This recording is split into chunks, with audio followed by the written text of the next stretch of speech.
欢迎大家收听我们的深度探讨。不知道你有没有这种感觉啊？就是每天好像被各种信息轰炸，手机、电脑信息源源不断。是的，感觉信息量特别大。对，经历的事情好像也特别多，刷到的、看到的、听到的。但一天下来，或者一周过去，仔细回想一下，好像没什么真正留下来的东西。这个感受太普遍了，信息爆炸，但好像内心越来越空。没错，就是这种感觉。我们好像跟全世界都连着，朋友圈、微博、各种群，但又觉得特别孤独。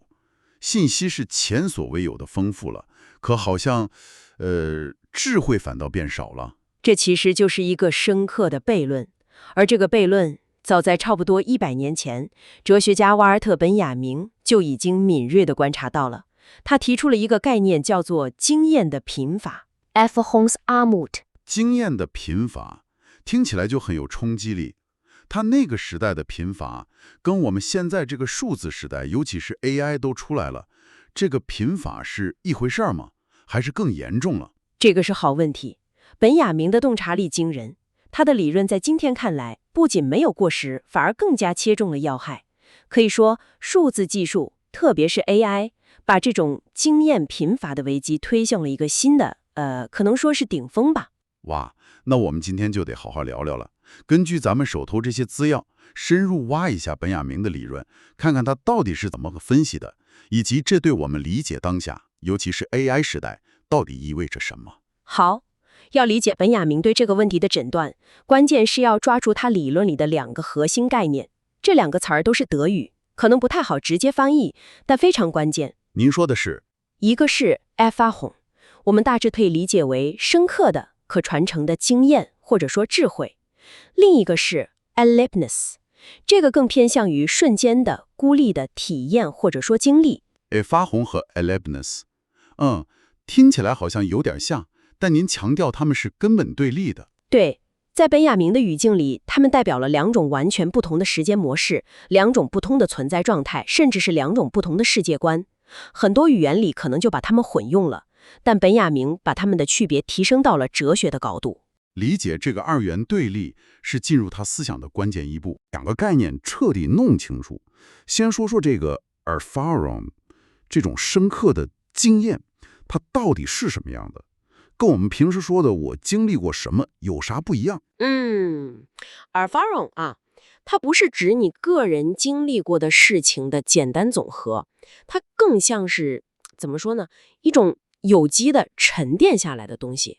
它是深刻的、有连续性的，而且非常重要的一点是，它是可以被传承的，跟集体的记忆、传统紧密相连。有机的、沉淀的、可传承的，听起来很有厚重感。对，本雅明用过一个很形象的比喻，他说 Erfahrung 就像一棵根深蒂固的老树。你想想，一棵树，它的年轮记录了时间的流逝，对吧？是的。它身上的疤痕可能诉说着经历过的风雨雷电，这就是历史。它的根系深深扎在土壤里，和整个森林、整个生态系统连接在一起。这个根系就象征着它和社群、和传统、和代际之间的那种深刻联系，它不是孤立存在的。这个比喻很妙，老树盘根，汲取养分，也记录历史。那这种 Erfahrung 在过去是通过什么方式传递的呢？您刚才提到了传承，主要是通过讲故事的人。这个形象在本雅明的著作里非常重要。他笔下的讲故事的人，可不是我们现在理解的随便编故事的人。有什么特别之处？他们的权威性，往往来自于他们丰富的人生阅历和实践。比如说，他可能是一个远航归来的水手，见过大海的浩瀚和风暴，或者是一个在土地上耕耘了一辈子的农夫，懂得自然的节律和生活的艰辛。他们的故事是亲身经历或者世代听闻的，是基于真实生活的体验。对，而且他们讲故事不仅是为了消遣，故事里往往蕴含着一种东西，本雅明称之为忠告，德语是 Rat。这种忠告不是那种抽象的大道理，而是非常具体、嵌入在生活情境里的智慧。能举个例子吗？什么样的算是忠告？比如故事里可能会说，遇到这种情况，以前村里的老人都是这么处理的，或者走这条路要小心什么。它提供的是一种应对生活挑战的实用的方向感和智慧。这跟我们现在信息爆炸时代得到的那种零散的、去语境化的信息完全不同。我明白了，是那种能指导行动，帮助我们理解世界和自身处境的东西，不只是知道，而是懂得。非常准确。而且讲故事这个行为本身就需要特定的条件。你想想，在以前，大家可能有闲暇围坐在一起，比如在冬天的火炉边，或者夏天的夜晚，需要有时间和耐性。听故事的人也需要一种共同在场的氛围。一个慢下来的、共同分享的时刻。对，故事就在这种氛围里，在听众的记忆中慢慢的发酵。它不仅仅是传递信息，更是在编织一种社群的认同感。把个人的命运和集体的经验融合在一起，这整个过程本身就是一种集体性的 bifaran 的形成和传递。听起来很美好，但好像离我们现在的生活越来越远了。确实，本雅明还把 bifaran 和其他一些概念联系起来，更能看出它的深度。比如，他受到了普鲁斯特的影响，提到了非意愿记忆 （mémoire involontaire）。追忆似水年华里的那个马德莲蛋糕。正是，你看，普鲁斯特不是刻意去回忆过去，而是某一个瞬间，比如马德莲蛋糕的味道和红茶的触感，突然唤醒了被遗忘的完整的过去。这种记忆不是我们用意志力调取的零碎信息，而是一种更深层、更真实的与过去的连接，是被感官触动而涌现出来的整体。这和阿法人那种深刻性、整体性是相通的。不是搜索关键词找到的信息，而是整个过去的氛围都被带回来了。对，还有一个重要的概念是光晕 （aura）。本雅明对它的定义是一个具有光晕的对象，比如一件古老的艺术品原作，或者一个独特的自然景观，它身上凝聚的历史、传统和距离感。即使你站在它面前，你也能够感受到它所携带的那种遥远的历史深度和独一无二性。你需要一定的距离、沉静和甚至一点敬畏，才能感受到它。我好像有点明白了，就像我们去博物馆看一件文物真品，跟看它的照片感觉完全不一样。真品有种时间的沉淀感。完全正确。这种独特性、历史深度和需要特定条件的感受方式，都和耳法冗的特性非常相似。可以说，光晕是耳法冗在美学领域的体现。而所有这些最终会沉淀为智慧 （Weisheit），它是耳法冗的实践性和伦理性的结晶，是经验被提炼和传承的最终成果。哇，这个耳法冗的内涵真是太丰富了，深刻、连续、传承、集体、故事、忠告、非意愿记忆、光晕、智慧，像一棵枝繁叶茂的大树。那跟它对立的Erlebnis 呢？听起来应该完全是另一幅景象了。完全是。如果说耳法冗是根深蒂固的树，那 Erlebnis 就像是洪水里漂浮的断木或者碎片。浮木。对，它没有根，失去了和传统和社群的连接。它在信息的洪流中漂浮，不断地被新的冲击裹挟着往前走，和其他的碎片发生短暂的、剧烈的碰撞，但这种碰撞往往是没什么意义的，无法沉淀下来。就像我们刷手机，一个信息还没消化，下一个冲击就来了。非常形象。而 Leibniz 的核心特质就是孤立、碎片化、转瞬即逝。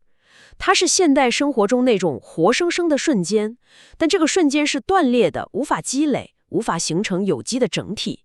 而这种持续不断的冲击感，本雅明用了一个非常关键的词来形容，就是 shock。shock 是指精神上的打击吗？对，精神上和感官上的持续冲击。本雅明在分析波德莱尔的诗歌时，就深刻地指出了现代大都市，比如19世纪的巴黎，本身就是一个巨大的 shock 制造工厂。大都市怎么会制造 shock 呢？你想啊，在大都市里，你走在街上，不断遇到的是拥挤的、匿名的、快速移动的人群，人与人之间不再是过去村庄熟人社会那种深入的交往，而更像是一种潜在的碰撞和冲突。你需要时刻保持警惕。确实，在高峰期的地铁里，感觉尤其明显。还有持续的噪音、刺眼的广告牌、飞驰而过的车辆，这些都在持续不断地轰击你的感官。本雅明认为，为了应对这种持续的刺激轰炸，现代人的心理形成了一种防御机制。我们的意识像一个守门员，不断地格挡这些刺激，防止它们过于深入内心。就是一种自我保护。可以这么说。但这层保护壳，这种时刻保持警觉、随时准备应对下一个刺激的状态，恰恰阻止了任何体验沉淀下来，转化为深刻的阿尔法尔。刺激只是在意识表面划过，留不下痕迹，人际交往也变质了，擦肩而过不再可能发展成深刻的关系，而仅仅是一次防御性的短暂的碰撞。所以，休克体验的特点就是，它虽然强烈，但是是表面的、防御性的，而且是连续不断的。正是，而且这种体验本质上是碎片化的，每一个 Erlebnis 都是一个孤立的点，它们之间缺乏有机关联，就像一盘散沙。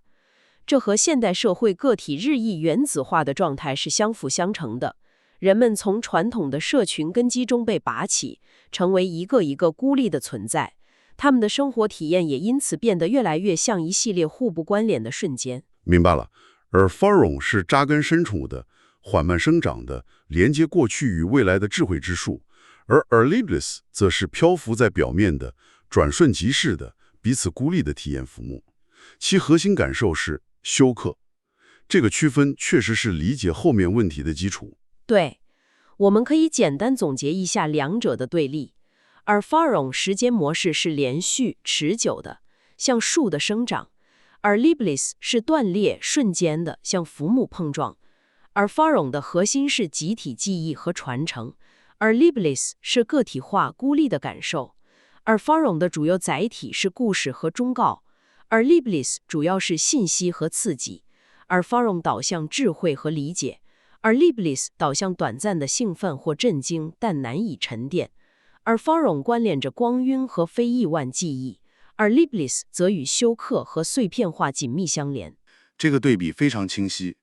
那接下来的问题就是，这颗宝贵的经验之树 Faron 是怎么在现代社会中被系统性的摧毁，只剩在遍地漂浮的体验浮木的呢？本雅明认为是什么力量在起作用？本雅明认为，现代性本身就像几台的巨大的粉碎机，它们合力将 Faron 的生灵砍伐、粉碎，为 Erlebnis 的泛滥铺平了道路。我们可以逐一来看这些门信。好，是哪几门信呢？首先是工厂和流水线，也就是工业化的生产方式，它彻底改变了人类的劳动形态。这个怎么说？你想想，工业革命之前的工匠劳动，一个鞋匠，他可能需要掌握从选皮、裁剪、缝制到最终成型的所有工序。这门手艺往往是几代人传下来的，需要长时间的学习和实践，本身就蕴含着大量的经验和智慧，也就是 Faron。工匠参与的是一个完整的创造过程，他对自己的产品有掌控感和认同感。是一种整体性的、需要记忆积累的劳动。对，但是工厂流线一来，情况就完全变了。劳动被高度分工，复杂的创造过程被拆解成无数个极其简单、高度重复、几乎不需要思考的动作。工人可能一辈子就拧同一个螺丝，或者按同一个按钮。这就是所谓的去技能化。比来，没错。工人不再需要掌握整体的记忆，也不再能看到自己劳动成果的全貌。他和自己的劳动过程和最终的产品，甚至和他自己都产生了异化。他每天在工厂里感受到的就是一系列没有内在联系的、机械化的、重复的瞬间。这不就是典型的 Erlebnis 吗？劳动的意义感、整体性和其中蕴含的 Faron 都被剥夺了。从创造者变成了机器的一个零件，体验自然就碎片化了。这是第一台机器，工业化劳动。那第二台呢？第二台机器，我们刚才其实已经提到了，就是大都市本身。它的物理结构和社会结构简直就是为了生产 aliveness 而设计。再具体说说。除了我们刚才讲的匿名人群带来的休克感，还有就是空间的组织方式。街道的设计主要是为了交通效率，而不是为了促进社群交流。建筑风格也趋向标准化、同质化，这种环境本身就不利于形成有地方感的、根植于特定社群的 environment。到处都是差不多的高楼和街道，很难产生独特的有归属感的经验。对，而且就像我们之前分析波德莱尔时说的，大都市居民为了应对持续的感官轰炸和潜在的社交危险，会形成一种持续戒备的心理状态。这种状态是为了快速处理短暂的印象和刺激，而不是为了进行深入的观察和持久的体验。感官系统本身就被重塑，变得更适应 aliveness， 而不是 ephemeral。所以，城市不仅提供了休克的源头，还训练了我们去适应休克，从而进一步排斥了经验的形成。可以这么理解。第三台重要的粉碎器是机械复制技术，主要是指摄影和电影。它不是记录下来了吗？这就要回到我们刚才讨论的光晕概念了。我们说光晕是 Alfaron 在美学领域的体现，它源于对象的独特性、历史性和它在特定时空中的本真性。但是机械复制技术，比如摄影，可以将一个独一无二的艺术品或者一个特定地点的场景无限的复制。你想想，一张巴黎圣母院的照片，它可以出现在教科书里、明信片上、网页中，任何人、任何时候、任何地点都可以看到它。对，变得唾手可得了。这就使得这个影像脱离了它原本所在的那个具体的、历史悠久的、独一无二的物理空间和时间情境，它的光晕就消失了。它从一个需要你前往特定地点，在特定氛围下才能与之相遇的有深度的存在，变成了一个可以被随意复制、传播、消费的去语境化的图像。这其实就是一种视觉上的 aliveness。我明白了，复制品失去了原作那种独一无二的、需要特定条件才能感受到的深度。那电影呢？电影好像更复杂。电影的影响可能更深。本雅明特别分析了电影的蒙太奇手法。蒙太奇通过快速剪辑，将不同时间、不同地点拍摄的本身可能毫无关联的画面并置在一起，以此来创造意义或者引发情感。这是电影常用的叙事方式。但本雅明认为，这种手法本质上是用一系列的休克和碰撞来冲击观众的感官，而不是像传统的戏剧或史实那样提供一个有机的、连续的叙事流。观众被动地接受这些快速切换的、碎片化的影像刺激，这不仅模拟了现代人碎片化的日常体验，更在某种程度上训练和强化了我们这种碎片化的感知方式。所以，电影不仅复制了失去光晕的影像，它的剪辑方式本身也在生产和强化aliveness式的体验。完全正确。所以你看，工厂流水线从劳动和技能层面，大都市从社会交壤和空间层面，机械复制技术从艺术感知和视觉层面，这几台现代性的机器合力，系统性的瓦解了Alfaron生长的土壤，为 aliveness 的泛滥，为我们今天所说的经验贫乏打下了坚实的基础。但这还只是历史的第一阶段。只是第一阶段。听您这意思，后面还有更厉害的。对。如果说工业化、城市化和早期媒介是第一代粉碎机，那我们现在身处的数字时代，特别是人工智能时代，可以说是创造了终极体验机。它以前所未有的效率、强度和精准度，将 aliveness 的洪流推向了顶峰，几乎要彻底冲垮我们仅存的经验土壤了。终极体验机，这个说法让人有点不寒而栗。它具体是怎么运作的呢？跟之前的机器有什么本质不同？我们一项项来看，首先就是我们每天都在接触的社交媒体上的那种无限滚动的信息流。刷微博、刷抖音、刷朋友圈。对，你可以把它看作是早期报纸那种信息并置逻辑的，技术上的极致完美形态，同时也是休克体验的工业化、自动化生产线。工业化生产线，你想，信息流以极快的速度，把各种性质完全不同、情感强度也天差别别的内容，毫无关联地推到你面前。上一秒你可能看到的是远方的战争惨状，下一秒就是朋友晒的午餐，紧接着是搞笑段子，然后是明星八卦，然后可能是一个严肃的科学讨论。对对，完全是跳跃式的，情感上过山车一样。这种设计的核心目的就是通过不断提供新奇感和情感冲击，来最大程度地抓住你的注意力，让你持续地刷下去。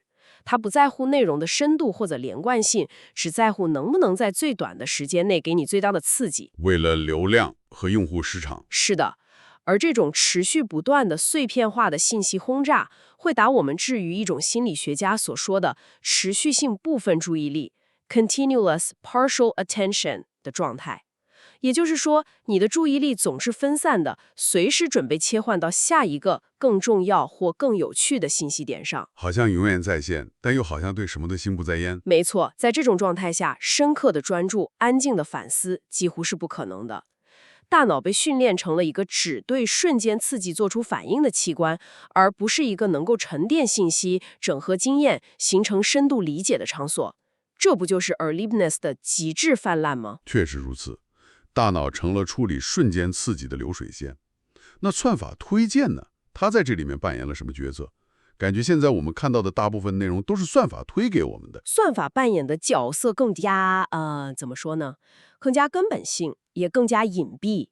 如果说无限滚动的信息流是休克的泛滥，那算法推荐，特别是它形成的过滤气泡 （filter bubble） 或者说回音式效应，则是在从根本上瓦解Alpha-ROM形成的一个重要前提：共享的现实世界。共享现实，这怎么理解啊？你想，我们之前说 Alpha-ROM 是与集体记忆和传统相连的，它需要一个共同的意义背景，一个大家都能理解和参与的故事空间，一片共享的森林。但是算法的个性化推荐，它在干什么呢？它根据我的喜好推送内容。对，它通过追踪你的每一次点击、点赞、评论、停留时间，来分析你的兴趣偏好，甚至你的政治倾向。然后它会不断地给你推送那些能够强化你既有观点和兴趣的内容，而过滤掉那些你不喜欢或者可能挑战你认知的信息。好像是给我打造了一个专属的信息频道。是的，一个为你量身定做的信息茧房。短期来看，这可能让你感觉很舒服，因为你总能看到自己想看的。但长期来看，后果非常严重。会有什么后果？首先是信息窄化和视野局限，你看不到不同的观点和事实，你的认知会越来越单一，甚至越来越偏激。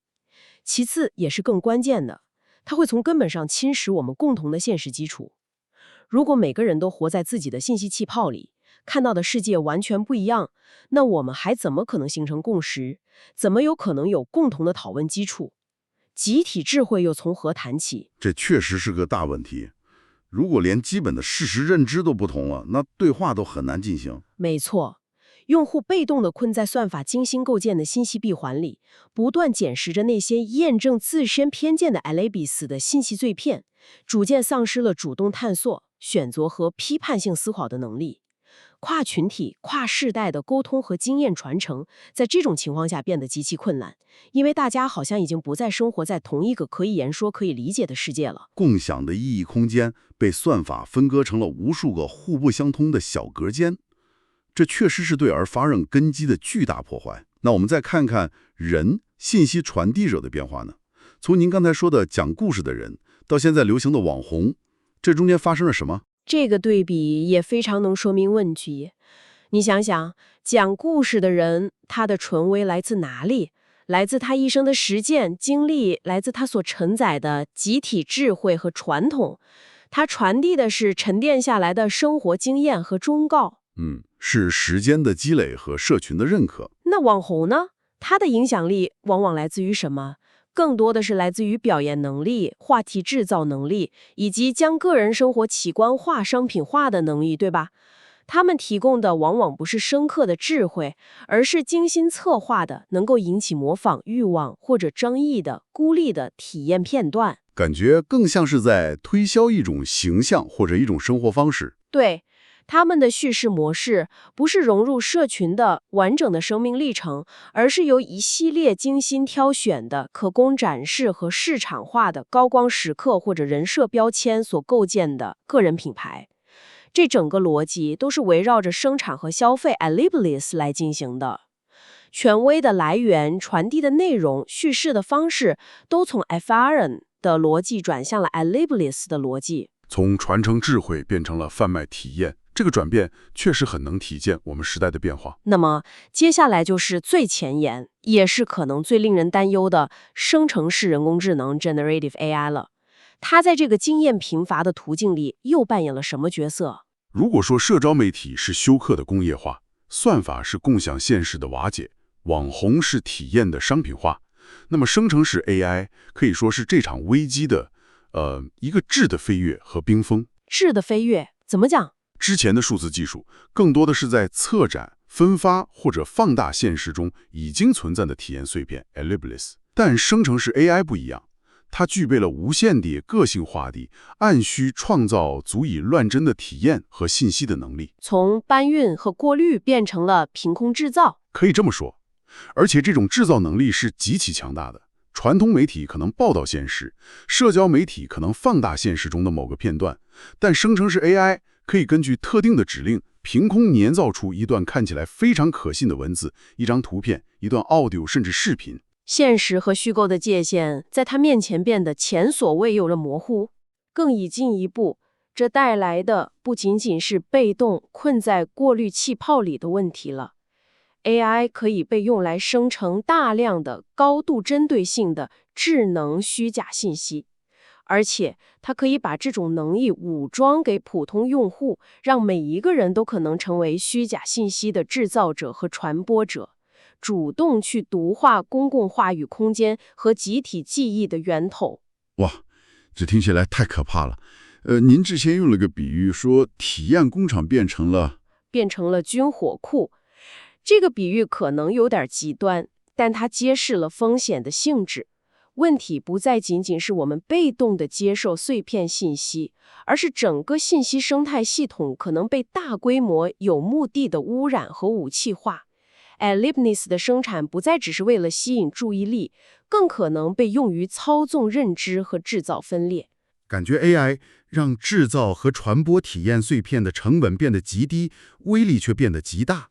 正是如此，而且 AI 可以通过生成那些超级个性化的、能够精准触动我们情感按钮的内容，把我们塑造成完美的体验成瘾者。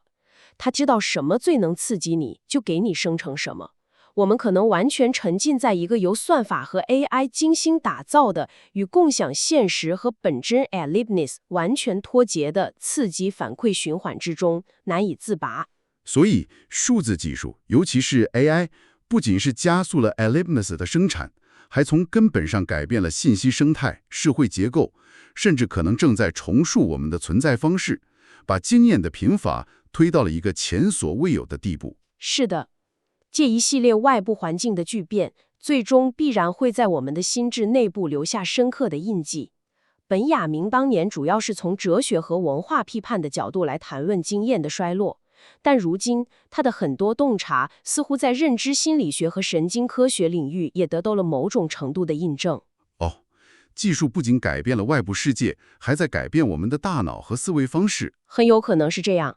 现代技术不仅摧毁了经验的外部载体，比如讲故事的传统，可能还在重塑我们的认知构筑，使其本身就不再那么适应 Adlibris 的形成了。这听起来是更深层的问题了。具体有哪些方面的影响呢？首先，一个非常直接的影响就是所谓的数字失忆，或者叫认知外包。认知外包，把思考能力外包出去了。有点这个意思。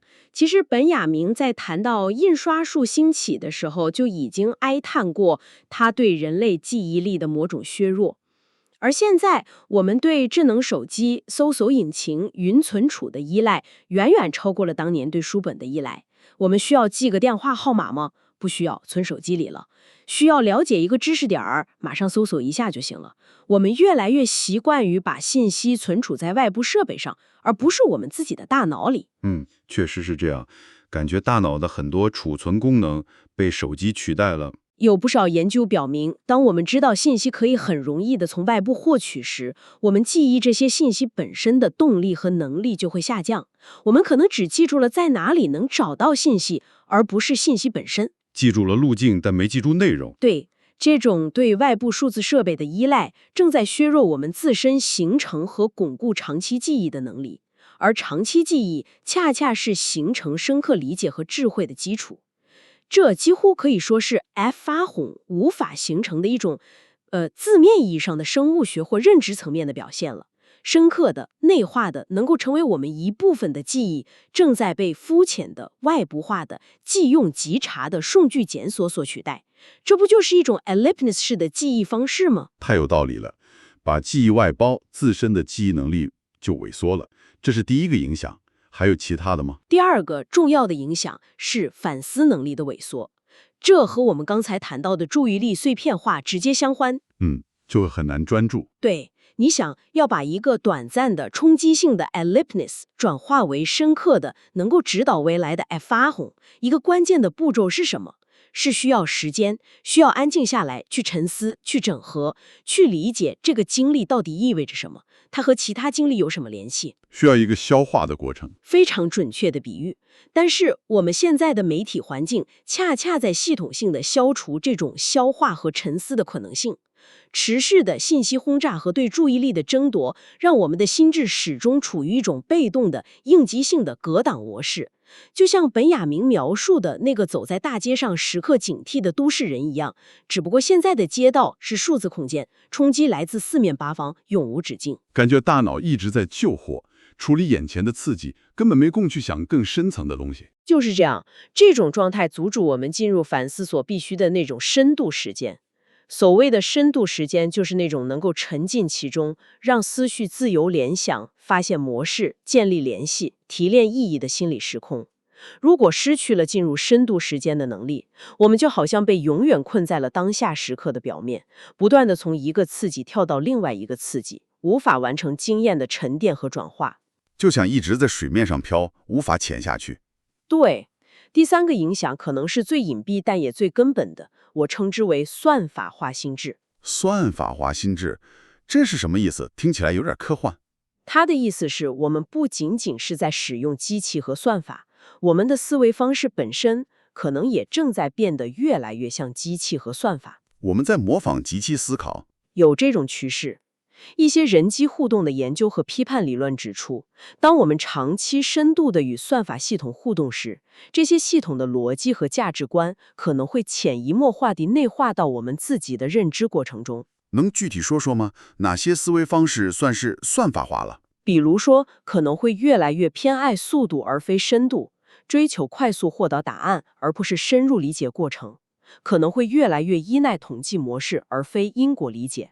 看到相关性就觉得是因果性，或者满足于大数据显示如此，而懒得去追问背后的为什么。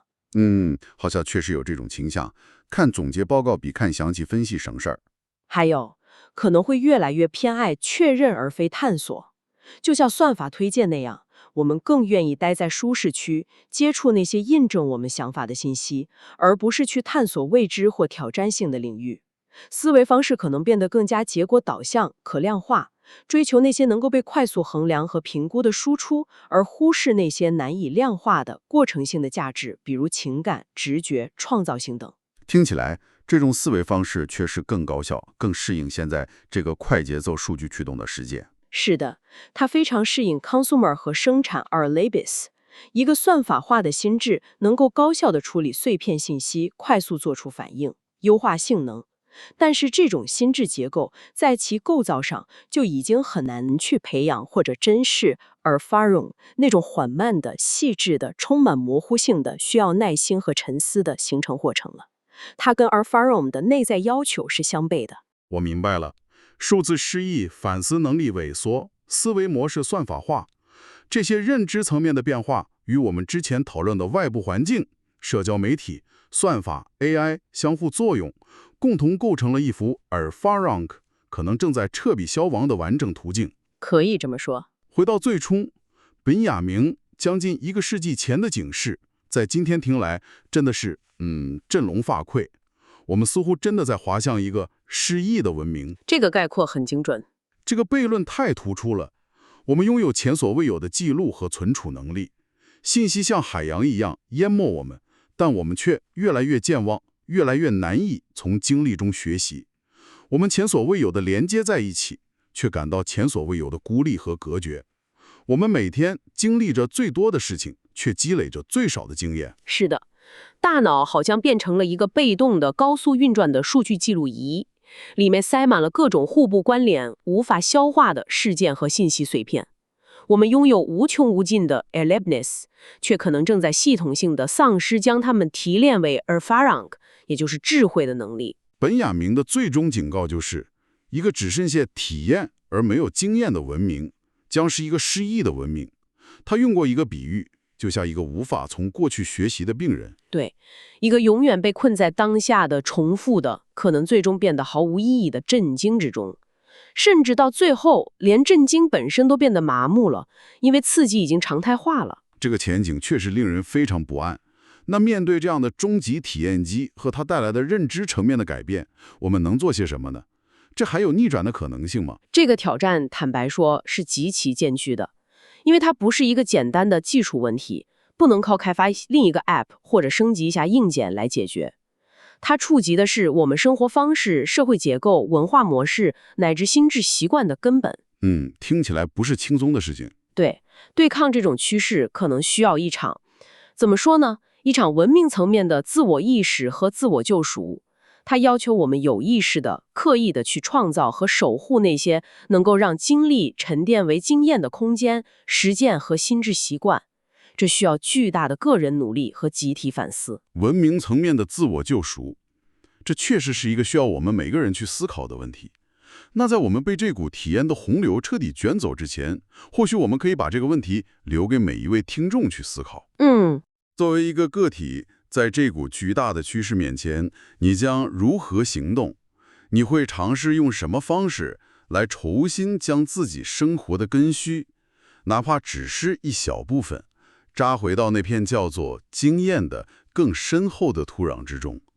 在你看来，有哪一些具体的实践，或者哪些心态的调整，在今天对于抗拒体验过载和数字失忆，可能是特别重要、特别有价值的？这个问题没有标准答案，但思考本身或许就是我们重新夺回注意力和深度的一个开始。好，非常感谢您今天带来的如此深入详尽的分析，也感谢各位听众投入时间和我们一起探讨本雅明的思想与我们这个时代的深刻观点。希望今天的讨论能帮助大家更好地理解我们所处的困境，理解阿法朗和 Erlebnis 的区别，以及为什么守护经验在今天如此重要。谢谢大家。希望大家能继续思考我们最后提出的问题，在自己的生活和学习中有意识地去寻找和培育那些能够让经验生长的土壤。我们下次再见。